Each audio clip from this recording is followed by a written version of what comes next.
உங்களுக்கு 6ஆம் இடத்திலே குரு பகவான். யாரு? இது என்ன பெரிய விசேஷம்? குரு 6ல மறையிறது ஒரு விசேஷமா? 12 குடையவன் 6ல் மறையும் பொழுது கெட்டவன் கெட்டிடில் விபரீத ராஜயோகம் வந்து விடுகிறது. அப்போ மகர ராசிக்காரர்கள் கோல்டு வாங்க போகிறீங்க. எங்கே குருஜி கோல்டு வாங்குறது? நேற்று தான் பார்த்தேன். லட்சத்தை 250 1,250,000 தாண்டி போயிட்டுருக்கு. அது எக்ஸ்க்ளூடிங் செய்கூலி சேதாரம் அதெல்லாம் சேர்த்துனா ஒன்றும் 1,4 லட்சம் வந்துடும் போல இருக்கே. போகிற போக்கில் யாரையாவது தங்கமே என்று கொஞ்சினால் அவங்கள எப்படிடா பத்திரமா பார்த்துக்கிறதுங்கிற பயம் வந்துடும் போல இருக்கு. ஸோ அப்போது ராசினால குரு பகவான் 12 குடையவன் 6ஆம் இடத்தில் மறையும் பொழுது விபரீத ராஜயோகம் வந்து சேர்ந்து விடுகிறது. நீங்கள் வாங்குவீங்க. அது ஏன்னா நீங்கள் மகர ராசி.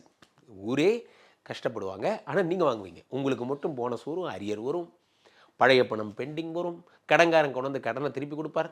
உங்கள்கிட்ட அன்னைக்கு ஒரு நாள் 2 லட்சம் வாங்கினேனே 5 வருஷத்துக்கு முன்னாடி என் மனசுக்குள்ளே தோணிட்டே இருந்தது, உங்களை கண்டுபிடிச்சி வட்டி முதலமாக திருப்பி கொடுக்க வந்தேன். ரொம்ப நல்லதுப்பா, உங்களை மாதிரி நல்லவங்க இருக்கிறதால தான் மழை பெய்யுதுங்கிற மாதிரி அவங்கள்ட்ட வாங்கிட்டு அப்படியே ஓடி போய் ஜுவல்ஸ் வாங்கிடுவீங்க.